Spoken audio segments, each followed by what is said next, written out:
Rencana pelantikan Ahmad Usmarwi Kafa sebagai Wakil Bupati Muara Enim sisa masa jabatan 2018-2023 menuai perdebatan. Sejumlah pihak mendesak pelantikan Usmarwi segera dilakukan, namun ada yang menolak pelantikan karena berbagai alasan. Penolakan salah satunya datang dari LBH Sriwijaya IUS Institute. Pada 6 Desember 2022, DPRD Muara Enim melakukan pemilihan Wakil Bupati, terpilih Ahmad Usmarwi Kafa.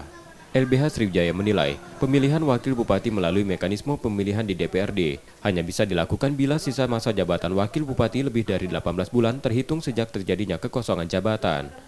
Kalau tergantung dari SK pemerintahan Haji Juarsa itu 8 Juli. Sementara masa jabatan di Kabupaten Muara Enim itu adalah September 2023. Kalau dari 8 Juli, Agustus, ini sudah 2 bulan. September ketemu September, 12 bulan, 14 bulan lagi.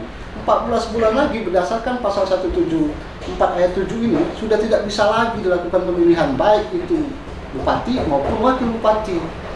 Yang tepat adalah proses yang sekarang, menunjukkan pejabat bupati dari Menteri Dalam Negeri sesuai dengan pasal 174 ayat 7 karena kurang dari 18 bulan. Diketahui Bupati Muara Enim sebelumnya, Juarsa, divonis penjara 5 tahun 6 bulan karena pidana korupsi. Kementerian Dalam Negeri menerbitkan pemberhentian Juarsa terhitung 8 Juli 2022. Sementara masa jabatan Bupati Muara Enim baru akan berakhir pada 5 September 2023. Terjadi kekosongan masa jabatan selama 14 bulan.